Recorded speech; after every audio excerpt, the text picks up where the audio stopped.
오늘의 말씀은 히브리서 10장의 말씀입니다. 하나님께서는 세상에서 신앙생활하는 우리가 교회를 통해서 하나님의 뜻을 이루며 살게 하셨습니다. 그러므로 신앙생활하는 사람은 교회에 등록하고 예배에 참석해야 합니다. 예배 드리기 위해 꼭 교회에 나가야 하는가?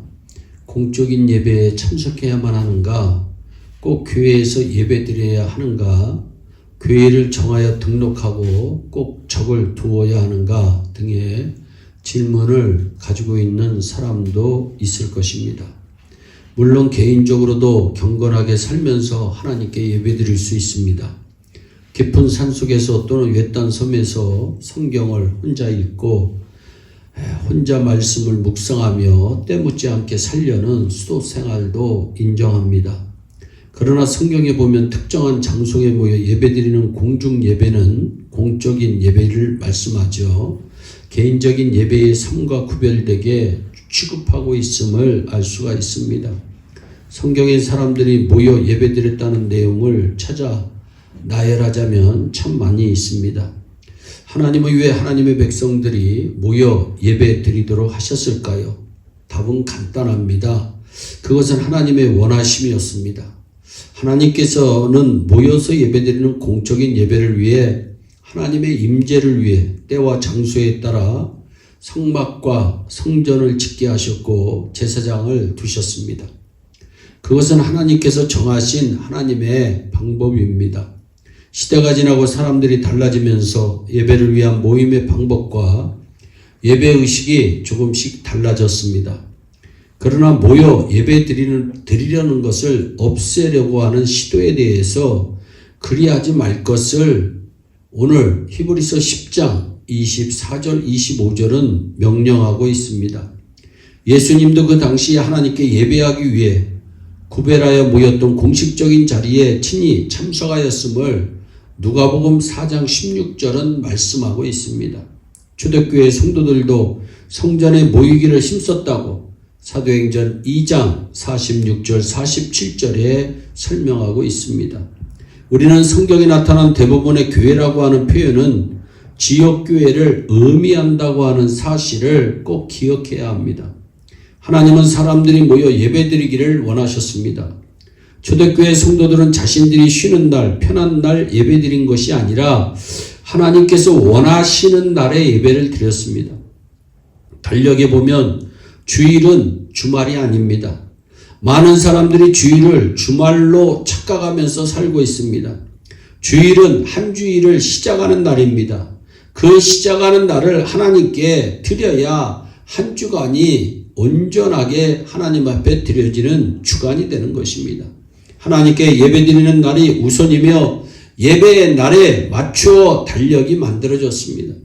예배와 주일 성수는 하나님의 명령입니다. 사람들의 필요에 따라 필요한 장소에서 예배를 드리는 것은 사마니즘적인 생각입니다. 왜 하나님께서 이렇게 공적인 장소에서 하나님께서 원하시는 날 예배드리기를 원하셨을까요? 그것은 하나님이 원하셨기 때문이지 우리가 이런저런 말로 설명할 수가 없습니다. 그러므로 하나님께 예배드리는 공적인 예배의 자리에 참석하는 것과 주의를 소홀히 하는 것은 하나님을 외면하는 것입니다. 모이기를 서로 권해야 합니다. 루터는 누구든지 그리스도를 찾고자 하면 먼저 교회를 찾으라고 권했습니다. 오순절 이후 초대교회는 항상 모이기를 힘써 친교를 나누며 예배를 드리고 서로 협력하여 하나님의 복음을 전파했습니다. 그러나 그런 믿음이 교회에 대한 핍박과 함께 식어졌습니다. 그러자 교인들 중에 교회 출석은 하지 않아도 괜찮다고 하는 자들이 점점 많아지게 되었습니다. 그러한 예는 예나 지금이나 세상 어디에서 찾아볼 수 있습니다. 오늘날에도 교회를 부정하고 교회의 예배를 부정하며 주일에 주일 성수하는 것을 모이기를 부정하는 자들이 많이 있습니다. 그래서 본문 24절 25절에 보면 서로 돌아보아 사랑과 선행을 격려하고 모이기를 힘쓰기 위하여 서로 권해라 말씀하고 있습니다. 부모는 자녀에게 권하고 먼저 믿은 자는 나중 믿은 자에게 권해야 합니다. 낙심한 사람에게 권해야 합니다. 히브리서 10장 말씀을 보면 모이기를 힘쓰라고 하면서 왜 그래야 하는지 구체적으로 우리에게 가르쳐주고 있습니다. 주님의 날이 가까워오기 때문입니다. 그날에 예수님으로부터 사랑을 입증받기 원한다면 예배와 기도와 봉사의 자리에 빠짐없이 참석해야 합니다. 교회의 모임은 그리스도에 대한 우리의 사랑을 스스로 확증하는 공적인 자리입니다. 그러나 그 자리가 완전한 사람들이 모이는 곳이 아니기 때문에 짜증나는 일도 있고 미운 사람도 있는 것입니다. 그러나 모일 때 하나님이 함께 하셨고 모일 때 하나님의 능력이 나타나셨다는 것을 믿으시기 바랍니다. 예수님께서는 두세 사람이 내 이름으로 모인 곳에는 나도 그들 중에 있다고 분명히 말씀하셨습니다. 성경에서 교회라고 할 때는 그 어원이 불러낸 자들의 무리, 즉 구원받은 백성의 무리를 의미합니다. 교회는 모여서 예배를 드려야 합니다.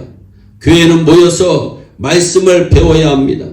모여서 예배드리고 말씀을 배운 사람들이 나가서 전도하고 천국 소망을 전하고 섬기며 봉사하는 삶을 사는 사람들이 모이는 곳이 교회입니다. 창세기 4장에 나오는 가인과 아벨의 삶이 무엇 때문에 달라졌습니까?